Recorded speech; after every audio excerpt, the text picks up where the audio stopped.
climate change process is accelerating, and in response, international community takes on additional commitments towards reduction of greenhouse gas emission.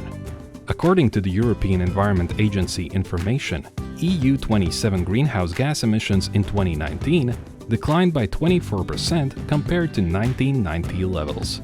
The EU has a set target for 2030 of a 55% net reduction in greenhouse gas emissions. According to preliminary data, the EU's net emissions in 2020 were 34% below 1990 levels. Organic soil, peat soil like here, is a highly dynamic system actually. Unlike mineral soils that sit there for thousands of years, slowly weathering, peat soil lives on the balance of decomposition and inputs of new litter. To ensure the reliability and consistency of the greenhouse gas emissions data, there has been the framework under the United Nations Framework Convention on Climate Change developed.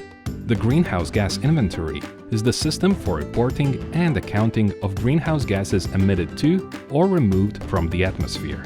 An inventory lists by sources the amount of greenhouse gases emitted to the atmosphere based on annual emission estimates from a base year to the latest year. Policymakers use inventories to establish a baseline for tracking emission trends, developing mitigation strategies and policies, and assessing progress. A reliable and properly functioning greenhouse gas inventory system is the main tool to tackle the progress of greenhouse gas reductions and to assess the effectiveness of the greenhouse gas emission reduction measures. We observed a lack of consistent data on the realistic greenhouse gas emissions in organic soils internationally. The LIFE OrgBalt project contributes with its activities. Pētījuma galvenais uzdevums ir nodrošināt datus, kas nepieciešami, lai mēs varētu korekti aprēķināt siltumnīca efekta gāzu emisijas un oglekļa ienesi augsnē. How comprehensive is the task to measure greenhouse gas emissions?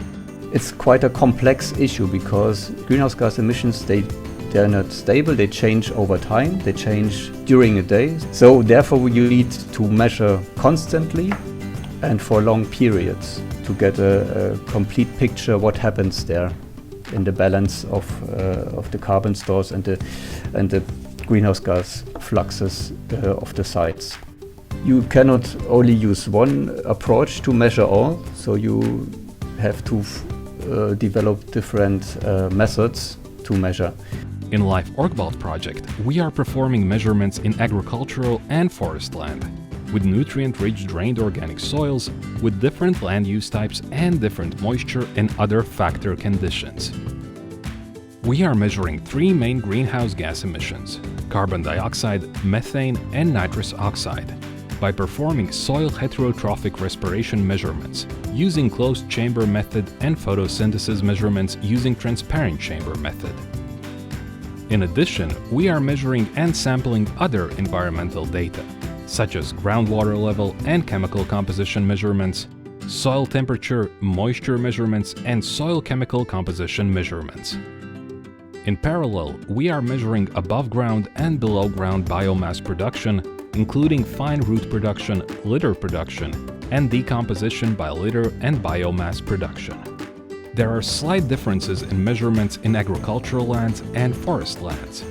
Mēs veicam trīs veidu gāzu mērījumus. Viens ir ar slēgto kambaru, slēgtu necaurspīdīgu kambaru metodi. Mēs nosakām metāna un dislāpekļa oksīda emisijas gaisā. Mēs šos mērījumus veicam visu caur gadu ar 3 nedēļu intervālu veģetācijas sezonas laikā un 6 nedēļu intervālu ziemas sezonā. Tad mēs mēram augsnes heterotrofā elpošanu. Tas ir mērījuma vietā, kur mēs esam novākuši visu veģetāciju, un mēs nosakām tikai to oglekļa dioksīda emisiju daudzumu, kas veidojās augsnes mikrobioloģisko procesu rezultātā. Trešā mērījuma grupa, ko mēs šeit veicam, ir fotosintēze. Arī veicam tikai veģetācijas sezonas laikā ar 3 nedēļu intervālu un nosakām oglekļa dioksīdu, ko absorbē augi fotosintēzes rezultātā. Forest lands are subject of the same range of measurements as in agricultural lands. with several additional measurements and samplings, such as collection and analyzing litter from trees and plants, and biomass increase by moss production, as well as root socks installation for measuring the fine root production. For over 1 year in the Life OrgBalt project, the greenhouse gas samples have been collected and analyzed in Tartu University laboratory. The chemical analysis of collected gas samples is performed by using state-of-the-art equipment called chromatograph. I can sampling 60 bottles one by one. It takes 4 hours.